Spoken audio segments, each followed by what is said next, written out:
Welcome to the Pbios Live Podcast Studio. I'm Scott Emerson, and this is the last day of the Permian Basin International Oil Show 2025. Our podcast booth today is sponsored by T.D. Williams and Williamson. I'm sorry, mispronounced it, and we sure do appreciate them doing that. The furnishing is provided by Second Story, and if you don't know, they're a place in town. They even have a podcast room that you can rent by the hour to do podcast over in Centennial Building, I think. Yes, is where that's it right. is. Almarine. So today we have with me, first I'm going to introduce my sister, Janie Snelson. Yep, I've known all over the oil field as Janie's brother. And we also have Ben PATEL with AMTECH Drives. Ben, I'm assuming what you have is anything that runs on electricity. You can control the electricity going to the electric motor. Yes, sir. I took a long way around that, but that's yes, sir. All right. Well, tell us about what you do. Variable speed drives or variable frequency drives, whichever way you want to call it. Frequency is because it's electricity. Yes, we are the original equipment manufacturer. We're the OEM of the products. We've been out here for the past 5 shows or over 10 years at the same booth. We provide our products in the oil and gas market on the upstream section, on drilling rigs to sucker rods, artificial lift solutions, ESPs, water transfer, water injection, you name it. Anywhere there's an electric motor that needs to either have fluid moving or even natural gas, compressors and so forth are all ran on electric motors, and we provide controls for it. Controls are not just to move the speed up and down, but they also do Internet of Things, where they would take the data and provide it through the internet in order for the major players to monitor it remotely. So a lot of the major oil and gas companies are monitoring every stroke, and the VSD is usually the device that works in tandem with other communication devices in order for the data to be transferred and or be controlled remotely. So is part of your business plan that your VFD or variable Yes. speed drive, variable frequency drive can save enough money to pay for itself? Yes, sir. There's multiple reasons. Electricity companies usually charge a demand fee, Yes. which because the electricity cannot be stored, it needs to be forecasted. So in the industrial space, there is a demand fee that is multiplied by your kilowatt per hour. When you use a VFD, you can start the motor at 0 speed, and that can eliminate or reduce the demand fee. The rest of the devices cannot. So when you buy a 10 or 100 horsepower motor and you just plug it in, it will just run, which means it will draw a lot of power. And in order for that, for utilities to maintain that, they would charge a demand fee. So they're really pushing oil and gas or industrial applications to go on VFDs in order for them to reduce that inrush, basically.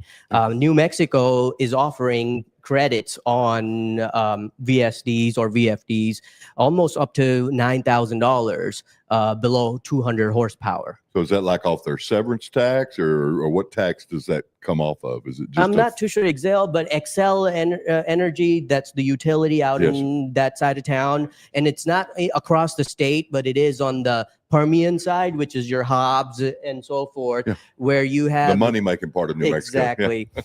They want to make sure, because we're putting so much onto the grid, they want to make sure that, if they use the proper devices, not only will it protect the local neighborhoods from all the power that's being sucked for the drilling side of the world and or the transfer side of the world, which is pipelines, basically. So Ben, how does that work with the electric company?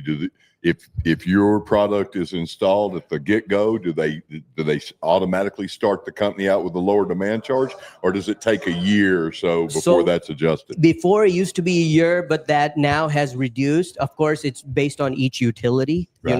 So some do 6 months, some do month or so forth. You have to kind of monitor that within your own. We have a tendency of not looking at our bills as closely as we should. Yep. So I would highly encourage everybody to make sure that they look at that and work towards it and call them and say, what can I do to reduce it? Because they are one of the few organizations besides water that I know of that tells you to save their product, even though they make a profit out of you.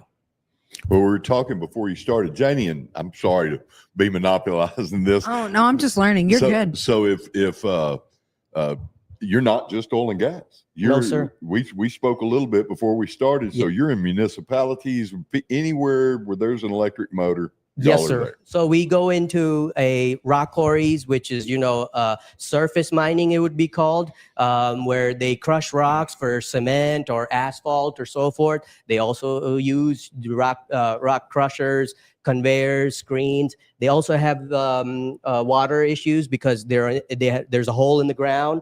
Water comes because of the rain.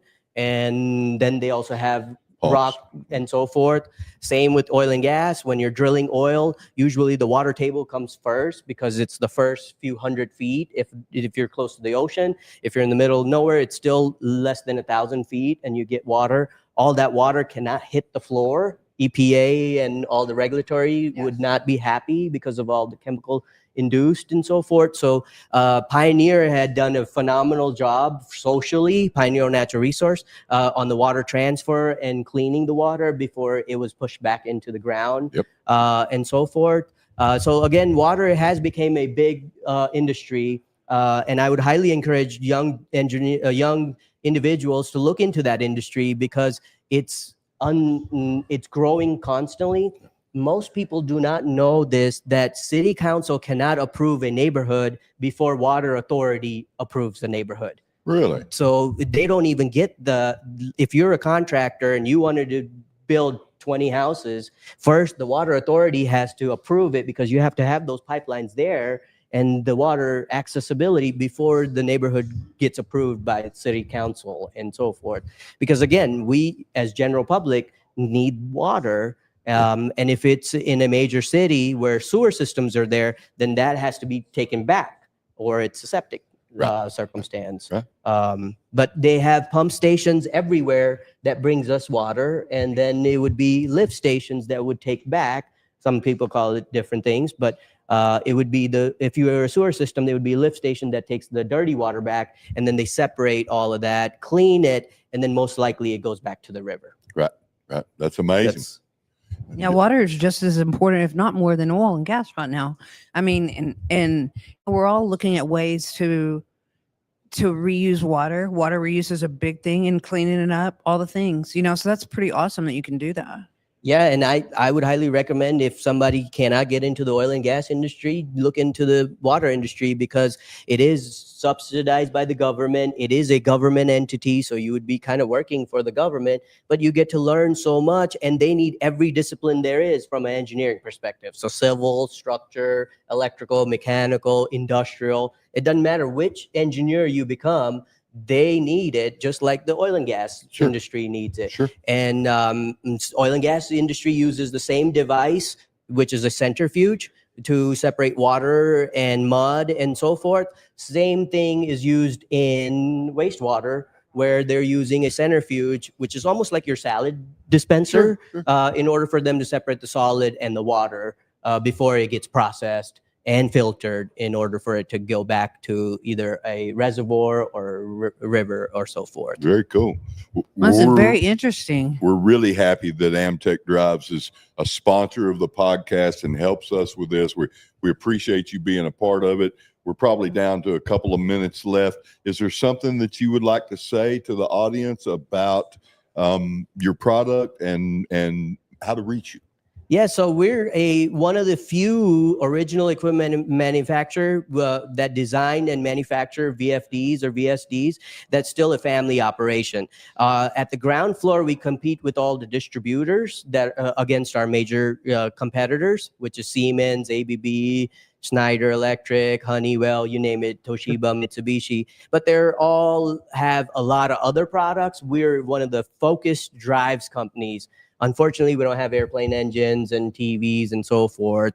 And so we're more of a speedboat competing against the cruise ships, and we can be a lot more responsive when oil and gas or anybody who's looking for a VFD solution or so forth. Unfortunately, we don't have 1-800 numbers. We just have a 770 or a 407 or 713 number and so forth. But you do have a website. Yes, sir. AMTEChdrives.com. Yep. You can reach out to us and we'd be glad to assist in any case. So no matter what your industry is, if you use an electric motor, you need to reach out to Ben. He can probably help you with some solutions.